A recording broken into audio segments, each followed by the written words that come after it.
Bueno, yo veo que viene un año movido, un año donde, permíteme decir primero que las elecciones intermedias, como esta última que ha definido que la Cámara tenga un número considerable de opositores, es decir, de 9 personas que vienen a pertenecer a un bloque libertario, es sumamente positivo. Ustedes habrán escuchado la discusión la semana anterior, donde hubo alguna chicana, que fue una de las primeras manifestaciones que hicieron los libertarios, vinculando a la Cámara con una escribanía, ¿sí? Incluyendo algunos legisladores que acaban de llegar, pero por solo hecho de no ser libertarios, algunos libertarios ya lo catalogaron de escribanos, ¿sí? ¿Por qué digo esto? Porque la llegada de oposición en sí misma siempre es buena para un cuerpo legislativo.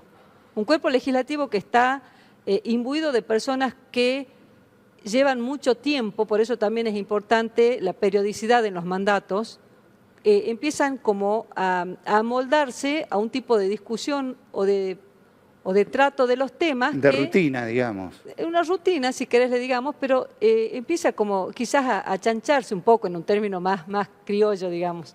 La llegada de gente nueva y mucho más si vienen con ideas que ellos plantean, que son diferentes, siempre es bueno, porque habilita otra mirada, otra discusión. Ahora bien, si la llegada de personas que dicen venimos en una posición opuesta a un gobierno local se va a reducir solamente a chicanas, yo te digo que el año que viene ya no es positivo, ¿sí?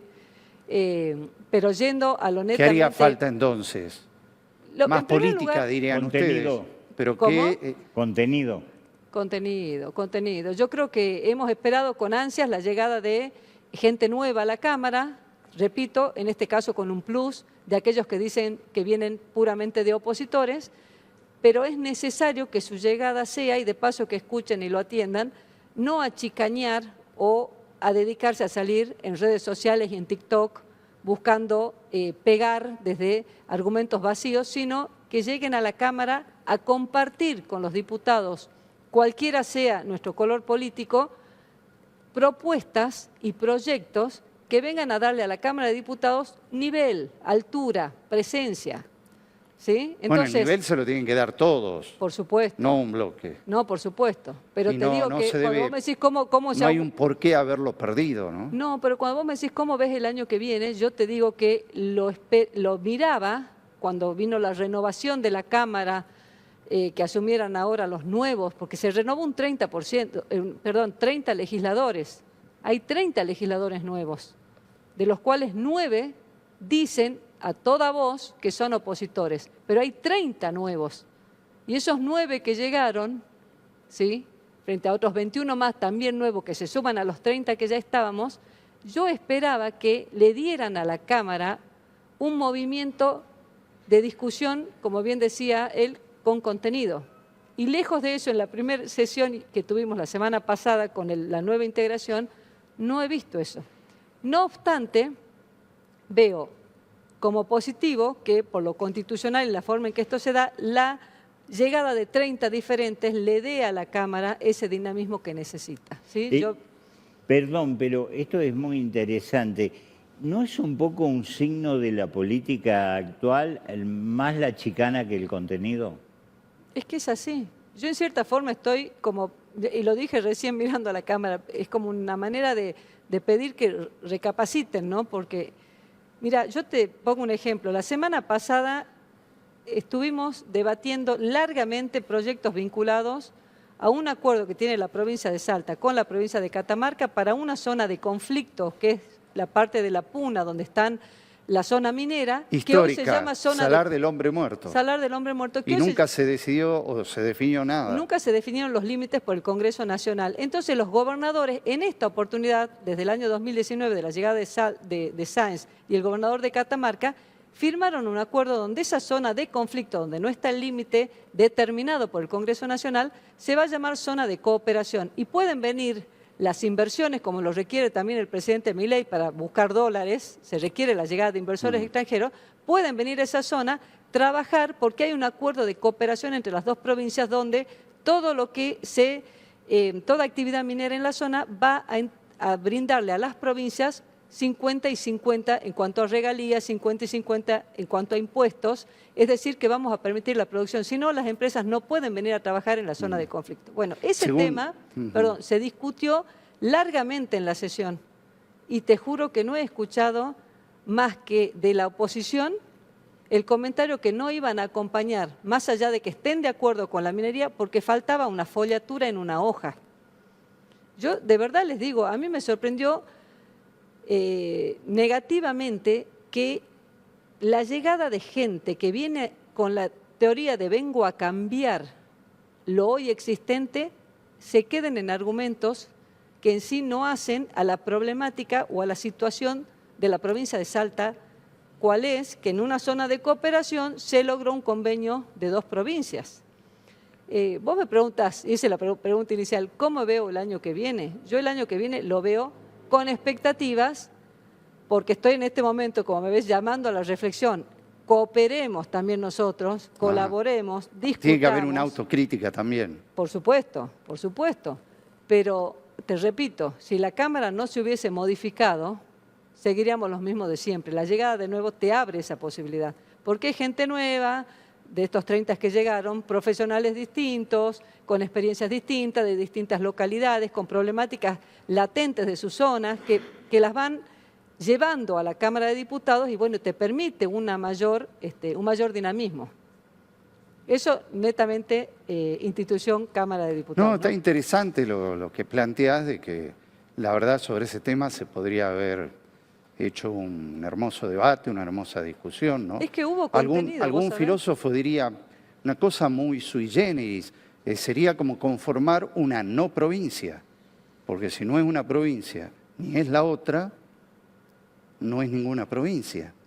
Sí, es que en realidad, mira, compartida. lo que pasa es que si nos... Mira, yo en un momento lo planteé ahí y dije, esto requiere rigor histórico y jurídico, porque si nosotros nos vamos a esta zona del Salar del Hombre Muerto y la analizamos desde los orígenes de la nación argentina, pertenecía a lo que era Salta. Esto termina como Cisjordania, más o menos. No está tan lindo, pero bueno. Y sí. Esto es lo que pasa que serán otras dimensiones, pero es muy similar. Puede ser. Se da que este territorio, digamos, esta zona de conflicto pertenece a la provincia de Salta desde sus orígenes, ya con la creación del virreinato, ya con la creación de la República, y también en lo que de derecho se llama el utis possidetis iuri de 1810 y 1825, que ya se los poseía en aquella época y pertenecían a nosotros. Pero ¿qué pasó? Cuando vino un conflicto de Argentina con Bolivia y Chile, respecto de esta zona, que había conflictos con Chile y con Bolivia, entonces, ¿qué se hizo? Se conformó provisoriamente el territorio federal. Nacional de los Andes. Territorio Nacional de los Andes, es decir, la gobernación de los Andes. La gobernación, y allí sí. se tomó esta parte de Salta. Cuando en el 1943... Claro, se dividió en 3 después, parte a Jujuy, parte a Salta, parte a Catamarca. Mira, cuando se conforma, muy bien, cuando se conforma la gobernación, se instituyen en estos territorios que eran de Salta 4 reparticiones, 4. Cuando en 1953 la IGM, en la época del Instituto Militar, ¿viste? En la época del gobierno militar, decide... Instituto Geográfico Militar. Exactamente, muchas gracias. Decide disolver el territorio nacional de los Andes. Sobre las 4 reparticiones le entrega una a Catamarca, 2 a Salta, que era Tolar Grande y Pastos Grandes, y una a Jujuy. Pero lo cierto es que esta de Atacama, que le dio a Catamarca, también pertenecía a nosotros, previo a la conformación del territorio de la Gobernación Nacional de los Andes. Entonces, eso está en un litigio judicial.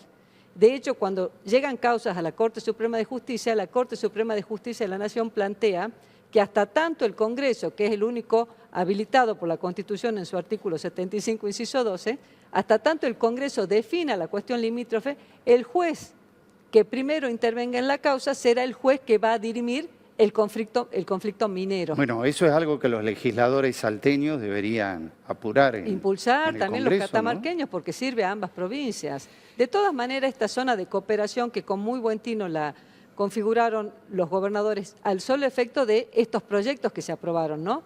Aclaremos que es una zona de cooperación para 2 proyectos mineros, uno es Sal de Oro y el otro es Diablillos Plata. no es una zona de cooperación para todo aquel que venga, ¿no? Es específicamente una zona de cooperación para estos dos proyectos, en virtud de lo cual se conforma un comité en el cual intervienen integrantes de ambas provincias, ayudan en las cuestiones administrativas y todo lo que se obtenga por regalía o impuestos se reparte en partes iguales en ambas provincias y logramos que vengan inversores y no que pudieran no venir o presentarse con autorización de una de las provincias, la otra eventualmente judicializar. Fue una manera armónica de permitir el desarrollo y la producción en la zona. Hablando del tema minero, hay un tema que verdaderamente a mí me preocupa y me preocupa mucho, que a las autoridades provinciales, probablemente a la Cámara de Diputados tampoco le preocupa, que es el tema del RIGI, fundamentalmente por algunas condiciones que tiene el RIGI, que, por ejemplo, permite la importación de bienes y servicios sin aranceles, la devolución del IVA, y cuando digo bienes y servicios sin aranceles, ¿cómo queda la provisión de Capemisa, que es la Cámara de Proveedores de Salta? Que aparentemente no hay preocupaciones, a mí me preocupa mucho porque pueden importar hasta maquinaria usada. Me has hecho una pregunta muy compleja. Me encantó. Fuiste muy específico en la pregunta, me sacaste un poco del... Es que está bien. No, bueno, profundizaste el RIGI que tuvimos que acompañar en aquel momento. Lo dejemos para el año que viene, pero es un tema que a mí me preocupa y me preocupa mucho. Yo entiendo que el RIGI, perdón, que la ley en sí misma, por eso te digo, fuiste muy puntual en la pregunta. Yo entiendo que el RIGI en sí mismo, de hecho, se lo acompañó desde la provincia de Salta con el acompañamiento de los diputados y senadores nacionales, viene a impulsar lo que son las grandes inversiones, ¿no? De manera genérica la normativa viene a ayudar, porque no te olvides que para nosotros lograr, como bien lo plantea mi ley, una baja o lograr esta desinflación que él está buscando, necesitamos bajar el riesgo país y para bajar el riesgo país necesitamos mayor ingreso de dólares, ¿no? Y esto de fomentar las inversiones extranjeras puede lograr esta situación que hace a la economía, al déficit cero y a lo que queremos lograr en vista a saldar un poco lo que pasó en el gobierno anterior. De hecho, la inversión extranjera directa este año ha sido negativa, es decir, porque al RIGI no se han adherido proyectos nuevos, sino los proyectos que estaban. Ese es otro tema interesante. Claro, vos estás hablando ya en la aplicación del RIGI. Claro, es decir, porque... Y en la selección de quiénes son las inversoras. Claro, es decir, la mayoría de proyectos, incluso el más grande de todos, está Cataca, que justamente el nuevo secretario de Minería dice que quiere darle un impulso extra. Todos dicen lo mismo, ¿no? Claro, sí, no, pero y ya pasaron años de taca-taca. Este dice... Bueno, pero le pongamos claro. No, le pongamos confianza, digo. Le pongamos fecha. Sí. No, este habla de 48, 72 horas, tienen que resolver algunas cuestiones que están pendientes. Yo creo que además hay otro interés que no está verbalizado por las mineras, que ven que hay un atraso cambiario y que con los dólares que eventualmente pueden traer pueden comprar más cosas. Así, esta es una hipótesis mía que no quiero convalidarla, pero sí me parece que el RIGI ha concentrado en Salta todos proyectos que ya estaban, es decir, eran rentables cuando se hicieron y ahora le van a bajar del 35 al 20% el tema de aportes de ganancia, le van a devolver el IVA. Claro, lo lógico es que dice, yo no te lo pedí, pero dámelo porque ya que está, y es un tema que a mí me preocupa fundamentalmente porque se habilita la importación y está el riesgo de que los proveedores locales queden un poquito rezagados, ¿no? Pero es una preocupación mía, no sé. Vamos a ver en la práctica. En principio se estima que va a tener una incidencia positiva. Sí, habrá que hablarlo con los proveedores, lo veremos justamente en la práctica, que tienen sí. su cámara. Yendo al tema político, ¿qué expectativas hay respecto al 2027? Porque se habla reelección de Sáenz, no reelección de Sáenz. Vos representás, digamos, uno de los bloques de tantos que hay, no tanto que responden al censismo, ya se han agrupado un poco más, pero sí, por ejemplo, me llama la atención en la actual Cámara de Diputados hay 7 monobloques, ¿no? Sí. Es decir, 7 bloques integrados por un solo legislador. Si eso puede ser positivo o negativo, pero vamos primero al análisis del movimiento que se nuclea alrededor de Sáenz, que es variopinto y que tendrá un proyecto para el 2027. ¿Qué proyecto es? ¿Qué me dijiste antes? Que Sáenz, ustedes representan al saenzismo. Sí. El saenzismo, ¿cómo se proyecta para el 2027? Con Sáenz gobernador, reelecto, no reelecto. Yo creo que en este momento, si bien en la política hay tiempos que parecen largos y después terminan resultando cortos, ¿sí? Yo creo que este año, el 2026, tiene que ser un año netamente de ejecución y de presencia del gobierno en la vida de los salteños, como del gobierno nacional en la vida de los argentinos. Yo creo que venimos muy golpeados como argentinos, muy golpeados como salteños, después de lo que fue el final de los K, con una Argentina que se asimilaba a Venezuela. Tuvimos 2 años, estos 2 primeros años de Milei, donde había que amoldarse a este nuevo escenario, un presidente absolutamente disruptivo que no sabíamos cuál iba a ser su accionar, porque conocíamos sus expresiones, conocíamos su ímpetu, su forma, a veces hasta grotesca, que ya vieron que desde la llegada de Trump bajó bastante, de la llegada de Trump a los acuerdos económicos. Él ha bajado mucho y ha entendido, como bien lo dijo Trump públicamente, tiene que aprender Milei también a generar un poco de consenso político, ¿no? Bueno, va paulatinamente Milei mostrando, lo digo desde lo personal, no desde representando un sector político, creo que Milei ha comprendido, o está empezando a comprender un poco más la política en sí misma y no solamente la cuestión económica como una hoja Excel. Entonces, esto mismo que está pasando estas horas en las legislaturas, en el Congreso Nacional, muestra cómo Milei está actuando más políticamente y saliendo ya de ese contexto frío de análisis económico, déficit cero, sin palpar lo humano, porque yo lo veía muy alejado, porque con el déficit cero no se come, no se cura, no se vive. No ¿sí? se educa, vive. ¿Ah? Eso faltaba. No se educa. No, claro, con el déficit cero es muy difícil si lo tenés como una planilla Excel. Ahora, si vos eso lo vas haciendo sin descuidar aspectos más humanos, es positivo. Si lo haces netamente frío, no. Bien. Bueno, va mejorando y está empezando a dialogar con los gobernadores. Todo esto que ha pasado de un PRO que se enoja, de lo que pasó en la última, de que se vote el presupuesto, también es una muestra de una madurez política del gobierno nacional, y espero no equivocarme, porque se ha logrado que se apruebe el presupuesto y tener un presupuesto es sumamente importante en todo sentido.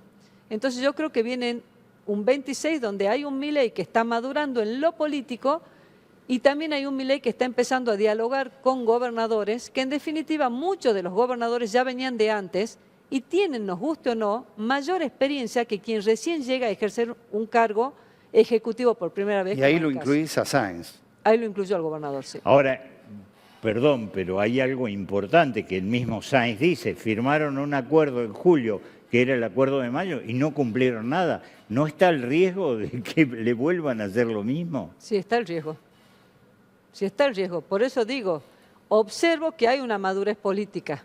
Espero que en esa madurez política del presidente empiece también a entender que la hoja fría Excel ya no ayuda, que el diálogo es positivo y consecuentemente empiece a cumplir también con la palabra empeñada. Nosotros teníamos obras importantísimas para el progreso de la provincia comprometidas. Teníamos obras importantísimas no solo para la cuestión de infraestructura, de conectividad o de fomento de distintas potencias que tiene Salta, como puede ser desde energía, minería, el propio campo, sino también para cuestiones más cotidianas como eran cuestiones educativas, establecimientos educativos que habían sido comprometidos para realizarse y refaccionar, obras que tenían que ver con ENOSA, que se disolvió a nivel nacional, vinculado al tema del agua, para poder continuar con lo que hoy nosotros tenemos emergencia en San Martín y Orán. Todo eso se fue desapareció ENOSA y además lo comprometido en un papel al inicio del año pasado, al inicio sí, fue en junio del 2024, no se cumplió. Bueno, espero que ahora recapacite y entienda que en la distribución de bienes del Estado, que son de las provincias que aportan, le dé a las provincias lo que corresponde. Bueno, pero respóndeme la última. Sí, ¿Sáenz 2027 o no? Sáenz. Sería muy positivo, sería positivo. Sería positivo. Y constitucionalmente puede, así que. Necesita un fallo de la justicia. No lo veo, ¿no? ¿No? No lo veo. ¿Vos creés que ninguno de la oposición no va a hacer una presentación? Pueden hacer como está haciendo Ritondo ahora con la, Claro, con la Auditoría General de la Nación. Todo es posible. Y la Corte Todo es Suprema posible. ha mandado para atrás algunos Pero si proyectos, vos me salvo que preguntás, se Sáenz, modifique la Constitución. Sí, la modificación de la Constitución vino a establecer periodicidad en los mandatos, ¿sí? Tanto gobernador, vicegobernador y legisladores. Es decir, de ahí para adelante. Y en la interpretación se es así. Todos los tres gobernadores interpretan Los últimos, eso. los anteriores fueron 3, sí, pero estuvieron 3 años. Pero también sirve para legisladores que antes no estaba. Ajá. A mí me pasa, Intendentes. a veces estamos reunidos con legisladores y a mí me pasó el otro día que uno dijo, yo llevo 20 años de legislador, 20 años de legislador, alguien del interior, 20 más y te años en la jubilás. Cámara. Sí, sí, O en sea, el Senado hay más En el antiguos. Senado hay más. En el Senado hay... Bueno, es bueno que se renueven también Claro. las instituciones. Bueno, la periodicidad que se estableció viene también a abarcar a los legislativos, ¿no?